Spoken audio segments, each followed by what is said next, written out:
Alright, welcome back. I want to make this quick. I keep dragging on and on, so I'm going to try and make a shorter video. First off, if you're an anti-gunner, or you know an anti-gunner who loves to play Call of Duty, or any modern first-person shooter, here's a little mind blow for you. You're supporting the firearms industry. It's true.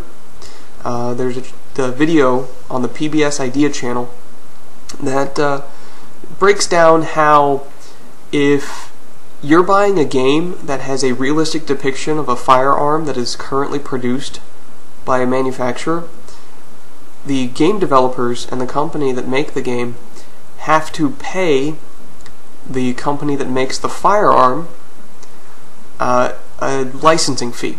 It's basically a royalty to use their gun in their game. So you may think that we shouldn't have guns, or we shouldn't have certain guns. Well, most of the guns that show up in these games are assault weapons, and they actually are actual assault weapons. So you're essentially paying Colt to be able to shoot that M16 or that M4 full auto in Call of Duty, along with any other weapon that they show. I mean, take a look over at, just do some research yourself, look it up. They're paying a licensing fee, and it may be 30 cents a game, or something small like that, but 30 cents a game at 10 million games is still $3 million going to this firearms manufacturer. So if you're anti-gun and you're playing these games, you need to take a look in the mirror and see how you really feel. Are you so anti-gun that you're going to stop playing these games because they support the firearms industry? It's up to you. Next, I'm going to run through emotion and politics. Now, President Obama has had a mother of a Sandy Hook victim give his radio show. He's got a weekly radio address that he does, and for the first time it wasn't done by himself or Biden, it was done by a mother of a Sandy Hook victim. And it was, at least part of it, was a plea to give the background check legislation a chance. And emotion in politics just doesn't belong.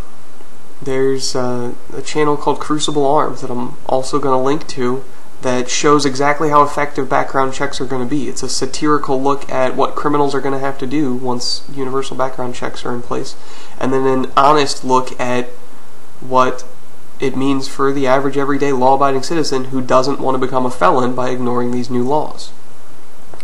And he actually talks about loaning guns too. Once they do the universal background checks, whether or not you realize it, if your buddy borrows your hog leg for the weekend, or your rifle, or your shotgun, or your whatever, that's a transfer.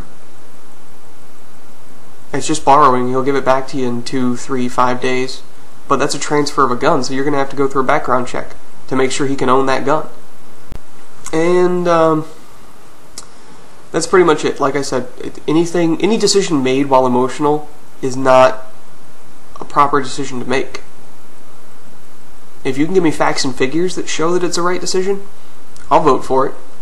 But I haven't seen those facts and figures. Like I said, over at Crucible Arms, he breaks down how stupid it is, because he talks about the fact that if you're a criminal buying a gun from a criminal, you both have to go into a firearms dealer. You both have to fill out, well, the one buying has to fill out the 4473. Be honest about it. Show his pistol carry permit or his purchase permit if you're in a state that has something like that, or if you're in Illinois, your FOID card, your firearm owner's identification card, which you also have to go through a background check to get. And it's asinine. Foolish. And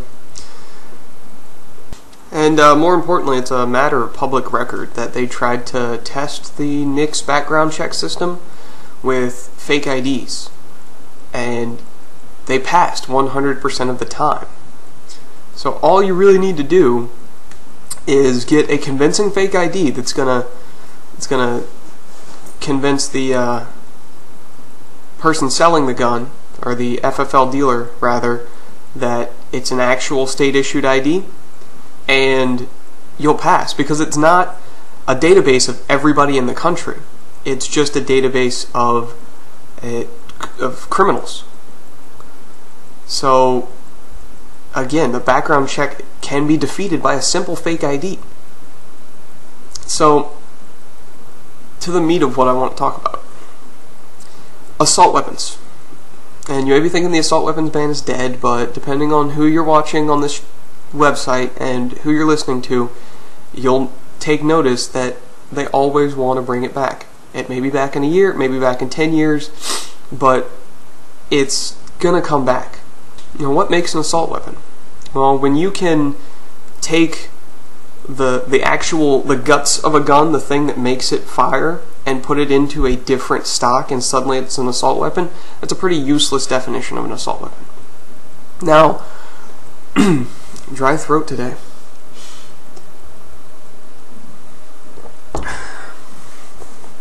Now, for most guns you can't really do that. What I'm talking about is like a little Ruger 1022 that you can take the butt stock off and the stock itself and slip it into something that's got a pistol grip and a folding stock, and suddenly it's an assault weapon because it has a detachable magazine. But it's shaky grounds. It's all cosmetic features, as everybody keeps saying. The pistol grip, yeah, it helps you handle the weapon better, but that just makes it more useful for a defensive purpose.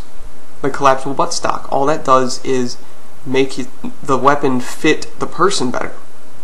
Again, make it easier to use. So you can produce one weapon, and that same weapon works for somebody who's 6 foot tall as it does for somebody who's 4'5", because all you got to do is slide the buttstock forward, and suddenly it fits them. Bayonet lug, my absolute favorite, because when's the last time you ever heard anybody get stabbed with a bayonet that was attached to the end of a rifle? The last successful use of a bayonet in combat was the 70s. In civilian weapons, the bayonet lug is pretty much purely decoration, unless you want to mount a grenade launcher onto it, which is the next feature.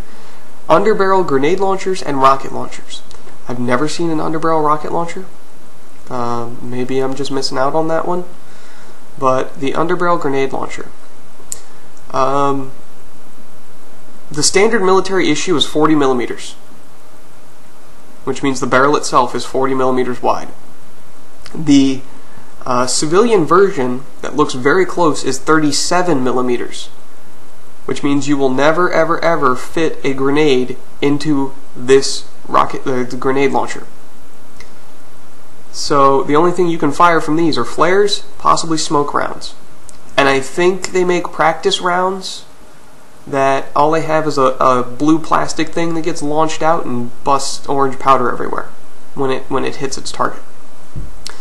These things are not dangerous.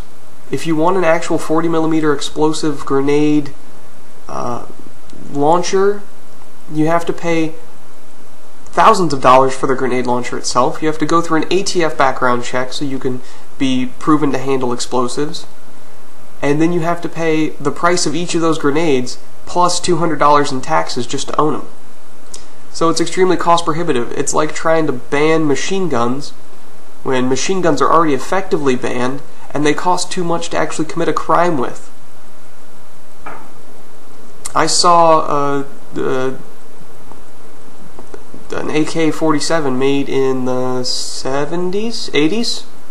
It was $15,000 because it was full auto. So there you have it. It's all those features are useless. And then the high capacity magazine. I will find the video. I can't remember who it is. It's some sheriff that basically does some reloading drills to demonstrate how useless banning magazine capacity is. He takes an experienced shooter and has him do 2 mags of 15 rounds, 3 of 10, and then 6 of 5 or 5 of 6 in a pistol. And he has an unexperienced shooter and has her do the exact same thing. And he times it. He does a similar drill with a quote-unquote assault rifle.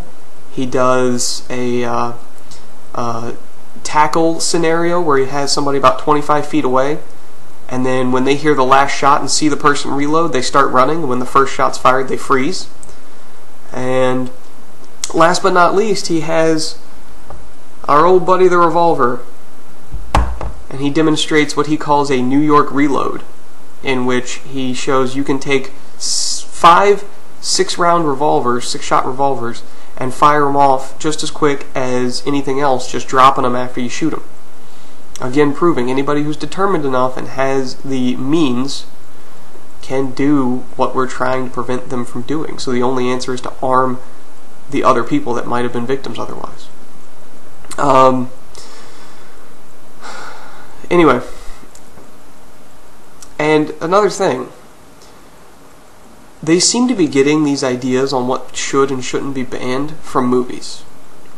And I say that because if you look at stuff that's banned in California, the 50 caliber Barrett rifle, or any 50 caliber rifle, really, is banned.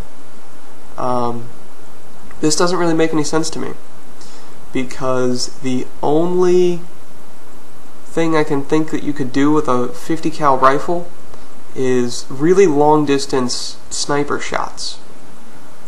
And those take some serious skill. You can't hide a 50 cal rifle. You can't transport it any kind of way that is inconspicuous. So it just seems pointless to me. They seem to think that bad guys in movies are the same thing as criminals in real life. And that, oh, in the movies they saw a guy with a 50 cal rifle doing this, that, and the other, so it must be real in real life. Must actually happen. No. Again, first of all, if you want a 50 caliber rifle, you're going to pay thousands of dollars. I think the cheapest I've ever seen one was a single shot bolt action that was $1,500. And if you want something serious like a Barrett, it's going to cost you a good $5,000–8,000. And then the ammo is about $2 to $5 a shot, depending on where you get it and how much you buy at one time. And again, there are not many people trained to shoot somebody from a mile away. Watch the movie Shooter. He explains that if you're shooting from that far away, the distances that would make a 50 caliber rifle useful, you actually have to take into consideration the curvature of the earth and the spinning of the earth as the bullet is traveling. Anyway, this turned out not to be a short video, but I tend to go on. So, this is just one man's thoughts.